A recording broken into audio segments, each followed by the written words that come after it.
How do you start out with building a story? Like we start, of course, like we try to create something unique. So we of course check all of the competitors, not just with the triple A, but also with the double A or indie developers.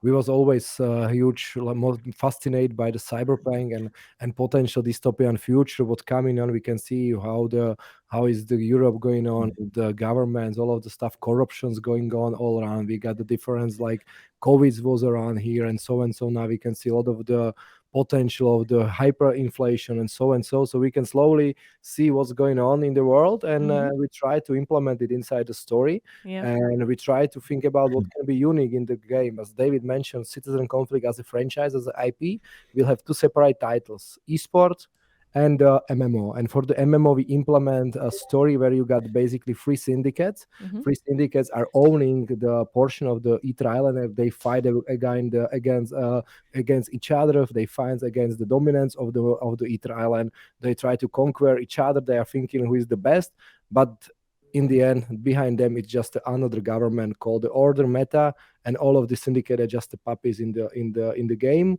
And the whole island is split for different districts. Each district is completely different, so it's kind of you can imagine 10 different battle royale experience.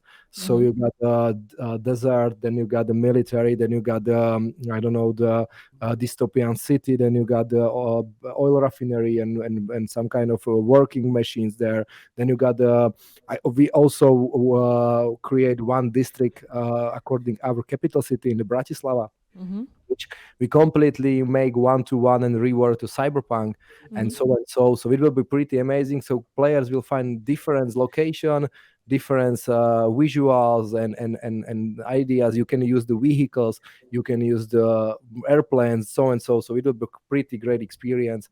But this MMO will come after the competitive game modes. Okay. I'm checking with Dave. Do you want to add something to that?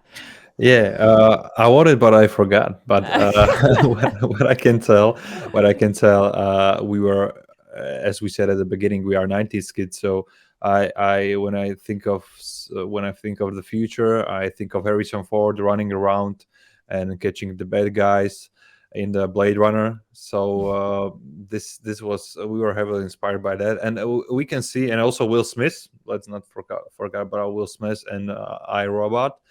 That's what's coming up in September with Elon Musk and his new project. So Mhm. we can take a look at the first piece or the news PC. So we can see that sci-fi was it's called science fiction, but the science is a really important word in that place, and we can see that old science fiction novels came to life. And let's hope that not all will came like Will Smith stuff. Of course, the end is always good, but mostly in the movies. Mhm. And we wanted to create our world that could be heavily impacted by these novels and the experience people like, but in some different way. Yeah. Okay.